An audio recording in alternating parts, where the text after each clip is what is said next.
बुध हुए वक्री।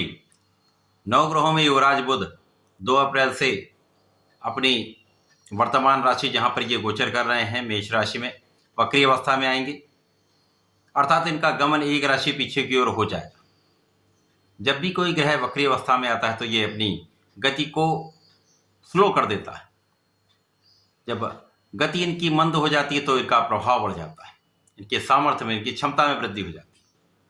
अब चूंकि बुध एक अत्यंत महत्वपूर्ण ग्रह है, अपना संपूर्ण प्रभाव अति शीघ्र प्रदान कर देते हैं, जिसके कारण इनका परिवर्तन सदा ही अत्यंत महत्वपूर्ण होता है। 9 अप्रैल को जब ये मीन राशि में प्रवेश कर जाएंगे, वहां पर पहले से ही राहु का गोचर चल रहा है। यहाँ पर राहु के साथ जड़ दोष बनेगा, क्योंकि ये नीच राशि में होंगे, यहाँ पर इनका नीच भंग भी होगा, लक्ष्मी योग भी बनेगा। तो ये बुध का वक्री काल अत्यंत महत्वपूर्ण होने जा रहा है, जिसमें कि कुछ विशेष लाभ भी मिलेंगे, कुछ समस्याएं भी हो सकती हैं। जय श्री गणेश, नमस्कार। मैं आचार्य संजय द्विवेदी। मेरे समस्त प्रबुद्ध दर्शकों का मेरे चैनल पर हार्दिक स्वागत है। आज मैं वक्री बुध के प्रभाव को लेकर आपके सम्मुख उपस्थित हूँ।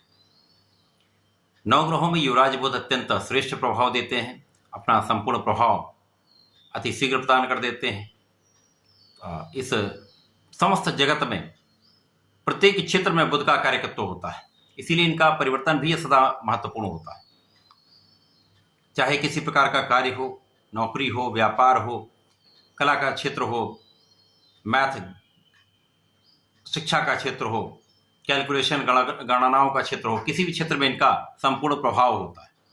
तो बुध का वक्री काल, चूंकि ये जब 9 अप्रैल को जड़ दोष में जाएंगे तो जिस जिस कारक भाव के स्वामी बुध हैं उन पर इनका संपूर्ण प्रभाव पड़ेगा, तथा जब ये शुक्र के साथ प्रभाव में आएंगे तो निश्चित रूप से एक अच्छा परिवर्तन, अच्छा लाभ देने वाले।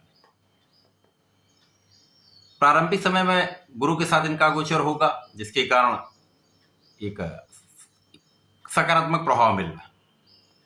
परंतु ये जो बुध का गोचर है वो अलग अलग राशियों में अलग अलग भाव में बनेगा, उसी के अनुसार ही परिणाम की प्राप्ति होगी। आज मैं कुंभ राशि के लिए बुध के वक्री काल का क्या प्रभाव मिलेगा, किस प्रकार के लाभ मिलेंगे, कौन सा भाव प्रबल होने वाला है, कहाँ कितना लाभ ले पाएंगे, कहाँ पर समस्या आ सकती है, उसका क्या निराकरण है, संपूर्ण विश्लेषण मैं पूर्ण तर्क के साथ करने जा रहा हूं। प्रिय दर्शकों, कुंभ राशि शनिदेव की राशि है, जहां पर शनि और बुध का आपसी संबंध मित्रवत है। वर्तमान समय में यदि हम अवलोकन करें तो बुध द्वितीय भाव में गोचर करना प्रारंभ कर चुके हैं, क्योंकि ये वक्री होकर द्वितीय भाव में आ चुके हैं। अब जब ये द्वितीय भाव में होंगे तो वर्तमान समय में राहु के साथ इनका युति प्रभाव आरंभ होगा, क्योंकि राहु वर्तमान समय में 21 पॉइंट पर है। जब बुध के साथ इनका जड़ दोष बनेगा तो जिन जिन भाव के स्वामी बुध हैं तथा जो इनके कार्यकत्व के भाव हैं वो स्टेबल हो जाएंगे, जड़ हो जाएंगे, अर्थात उनमें कोई बड़ी प्रगति नहीं होने वाली। जिस प्रकार से जो कार्य चल रहा है उस प्रकार से वो कार्य चलता रहेगा, ना कोई बड़ा लाभ मिलने वाला है, ना ही कोई बहुत बड़ी हानि का योग, क्योंकि यहाँ पर शुक्राचार्य भी।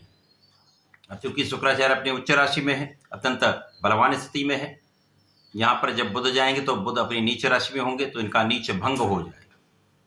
जब नीच भंग होगा तो इनका नकारात्मक प्रभाव कम हो जाएगा।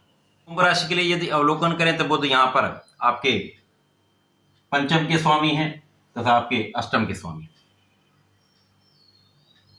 ज्ञान की शिक्षा के भाव के स्वामी का तथा आकस्मिकता के भाव के स्वामी बुध यहाँ पर द्वितीय भाव में गोचर करेंगे।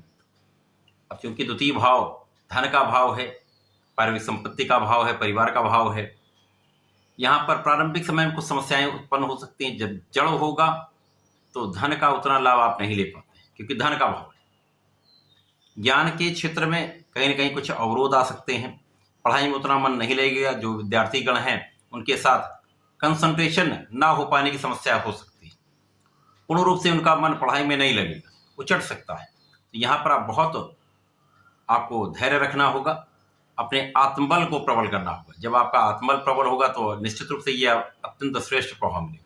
वर्तमान समय में बुध के साथ यहाँ पर सूर्यदेव भी राहु के प्रभाव में है, जिसके कारण कहीं ना कहीं समस्त जातकों का कॉन्फिडेंस कुछ लूज हो सकता है। जब आत्मबल निर्बल होता है तो समस्याएं आती, तो आपको निर्णय लेने में समस्या आती, तनाव बढ़ जाता है। तो यहाँ पर ऐसी स्थिति बन सकती है। परंतु जैसे ही इनके अंशों का अंतर बढ़ेगा, ये बुध आगे की ओर मूव करेंगे तो शुक्राचार्य के साथ युति संबंध बनेगा, जिसके कारण महालक्ष्मी योग बन जाएगा। अब जिन जिन भाव के स्वामी बुध हैं और शुक्र हैं उसमें महालाभ की स्थिति बन जाएगी। अब शुक्राचार्य भी शनिदेव के मित्र हैं, कुंभ राशि के स्वामी शनिदेव उनके मित्र हैं, बुध भी मित्र हैं। यदि यहां पर अवलोकन करें, शुक्राचार्य भाग्य के स्वामी हैं, सुख के स्वामी। अब भाग्य सुखेश का गोचर बुध के साथ जो ज्ञान के स्वामी है, आकस्मिकता के भाव के स्वामी, उनके साथ द्वितीय भाव में जब यहां पर इनका संयोजन बनेगा तो निश्चित रूप से यहां पर अचानक बड़े धन के लाभ की स्थिति बन रही, धन लाभ बढ़ जाएगा, परिवार का पूर्ण सहयोग आपको प्राप्त होगा, परिसंपत्ति से भी आपको लाभ मिलेगा। परंतु यहां पर आपको बहुत संयमित रहना होगा, वाणी पर नियंत्रण रखना होगा। जब जब ये राहु के प्रभाव में आएंगे तब तब आपकी वाणी दूषित हो सकती है, वाणी दोष हो सकता है, जिसके कारण परिवार में भी समस्या हो सकती है, धन के भाव में निर्बलता आ सकती है। अब क्योंकि यहां पर बुध शुक्र का संपूर्ण प्रभाव ज्ञान बढ़ाने वाला भी होगा और राहु का प्रभाव जब ये दोष में नहीं होंगे तो इनके प्रभाव को बढ़ाने वाला होगा, तो ज्ञान भी आपका अच्छा हो जाएगा। ज्ञान शिक्षा से विशेष लाभ भी आप लेंगे, संतान से भी आपको लाभ की वृद्धि का योग बनता है। तो यहाँ पर निश्चित रूप से आपका भाग्य संपूर्ण रूप से आपके साथ में होने वाला है, भाग्य का साथ भी मिलेगा, आप परिश्रमी भी रहेंगे तथा यहाँ पर धन का भाव प्रबल होने वाला है।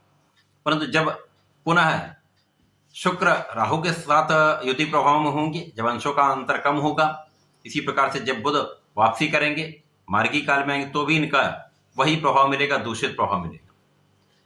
बुध के मार्गी काल का जो संपूर्ण वीडियो है विस्तृत रूप से मैं आपके लिए इस सीरीज के बाद प्रस्तुत करने वाला हूं।